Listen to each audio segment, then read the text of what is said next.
بسم اللہ الرحمن الرحیم۔ حالیہ دنوں میں مڈل ایسٹ کے اندر ایران اور اسرائیل کی کشیدگی بڑھتی ہوئی جا رہی ہے۔ کشیدگی اس خطے کے اندر عرصہ دراز سے چلی آ رہی ہے۔ خانہ جنگی، بد امنی، فسادات مڈل ایسٹ کے اندر چلے آ رہے ہیں۔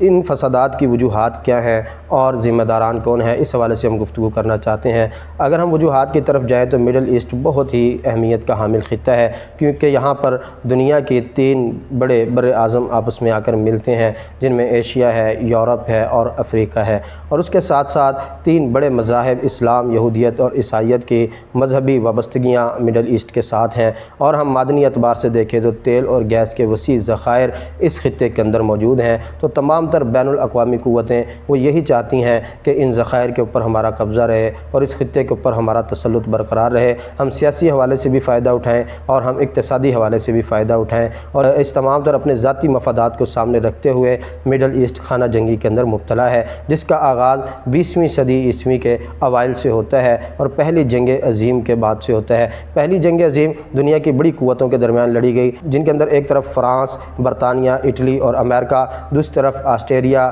جرمن سلطنت اور خلافت عثمانیہ تھی۔ اب ان کے آپس کے اندر ٹکراؤ کے نتیجے میں دنیا کے اوپر اقتصادی اعتبار سے، سماجی اعتبار سے، سیاسی اعتبار سے بہت سے اثرات مرتب ہوئے، جو دہائیوں سے چلے آ رہے ہیں اور ختم ہونے کا نام تک نہیں لے رہے۔ اس جنگ کے اثرات مڈل ایسٹ کے اوپر کیا مرتب ہوئے کہ یورپ نے عرب کو ترکوں کے خلاف اکسانا شروع کیا، اور جہاں سے ایک بغاوت کی تحریک کا آغاز ہوا، اور اس کے ساتھ ساتھ برطانیہ نے خلافت عثمانیہ کے جو علاقے تھے ان کے اوپر قبضہ کرنا شروع کر دیا۔ اب فرانس اور برطانیہ ان دونوں کا اتحاد تھا، تو انہوں نے جن علاقوں پر قبضہ کیا، مڈل ایسٹ کے ان علاقوں کو اپنے درمیان سائکس پیکو معاہدے کے تحت تقسیم کر لیا۔ فلسطین، عراق اور اردن یہ برطانیہ کے حصے میں آئے، شام اور لبنان یہ فرانس کے حصے کے اندر آئے۔ اس مصنوعی تقسیم نے بھی اس خطے کو بہت زیادہ متاثر کیا۔ یوں اس خطے میں بد امنی اور فسادات کے ذمہ داران در حقیقت وہ امریکہ،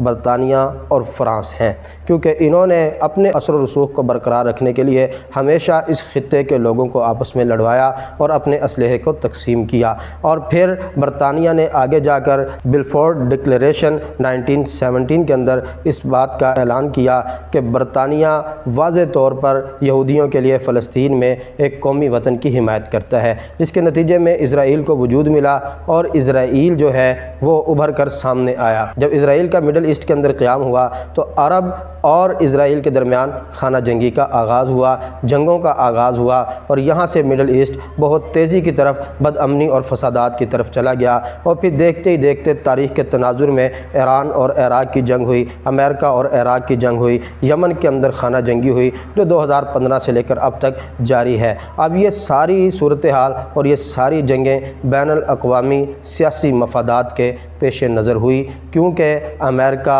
یورپ، بین الاقوامی طاقتیں وہ یہ چاہتی ہیں کہ ان کا اسلحہ فروخت ہو، اور ان کا اسلحہ تب فروخت ہوتا ہے جب مڈل ایسٹ کے ممالک آپس کے اندر جنگوں کے اندر مبتلا ہوتے ہیں، کیونکہ جب جنگ ہوتی ہے، حالیہ دنوں میں اسرائیل اور ایران کی جنگ ہے۔ اب اسرائیل اور ایران کی جنگ سے بھی ایک واضح پیغام ہے کہ عرب ریاستوں کو محتاط کرنے کے لیے امریکہ کی طرف سے مطالبہ ہوگا کہ ہماری طرف سے اسلحہ خریدا جائے اور اپنے آپ کو مضبوط کیا جائے، تو ان جنگوں کے نتائج میں ان کا اسلحہ فروخت ہوگا اور ان کی سیاسی قوت مضبوط ہوگی۔ ہم دیکھتے ہیں کہ مشرق وسطیٰ میں مڈل ایسٹ کے اندر خمینی انقلاب آیا۔ خمینی انقلاب کے اگر تاریخ کے تناظر میں دیکھا جائے تو فرانس نے باقاعدہ طور پر ان کو سپورٹ کیا، ان کو سیاسی پناہ دی، ان کو کھلم کھلا اپنے مقصد کے لیے کام کرنے کا موقع فراہم کیا۔ نہ صرف یہ کہ موقع دیا، بلکہ جب خمینی ایران کے اندر آنا چاہتے تھے تو باقاعدہ طور پر ایئر فرانس کے ذریعے 150 افراد کے قافلے پر مشتمل ان کو تہران کے اندر پہنچایا گیا،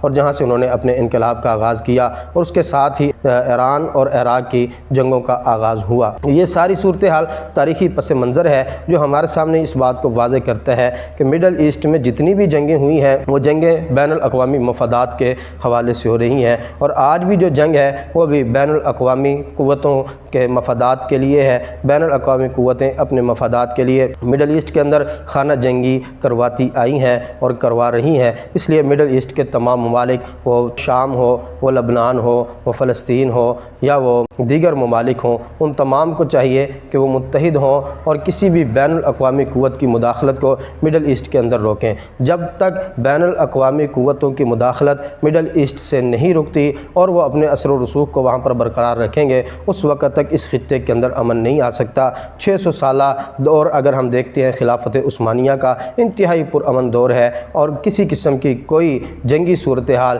ان ممالک کے درمیان نہیں ہے، بلکہ ایک ریاست کے تحت یہ خوشگوار زندگی گزارتے ہیں اور انتہائی پرامن حالات سے یہ گزرتے ہیں، اور جو مقدس مقامات ہیں ان کے اندر تمام مذاہب کے لوگ جو ہیں وہ اپنی عبادتیں ادا کرتے ہیں۔ لیکن جب سے جنگ عظیم اول ہوئی اور برطانیہ نے اور امریکہ نے اپنا اثر و رسوخ قائم کیا، ایک منٹ ایک لمحے کے لیے بھی، اور اس وقت سے اس خطے کے اندر امن ہمیں نظر نہیں آ رہا۔ اس لیے موجودہ دور میں بھی تمام مڈل ایسٹ کے ممالک کو چاہیے کہ وہ متحد ہو جائیں، اور پرزور ان کا مطالبہ ہونا چاہیے کہ جس خطے کا، جس ملک کا تعلق مڈل ایسٹ کے ساتھ نہیں ہے، اس کو مداخلت کی اجازت بھی نہیں ہے۔ تو مڈل ایسٹ کے تمام ممالک، ان ممالک کے اندر شام ہے، فلسطین ہے، ان کے اندر اردن ہے، لبنان ہے، ایران ہے، یہ تمام متفق ہوں گے تو مڈل ایسٹ کے اندر امن آئے گا۔ اگر متفق نہیں ہوں گے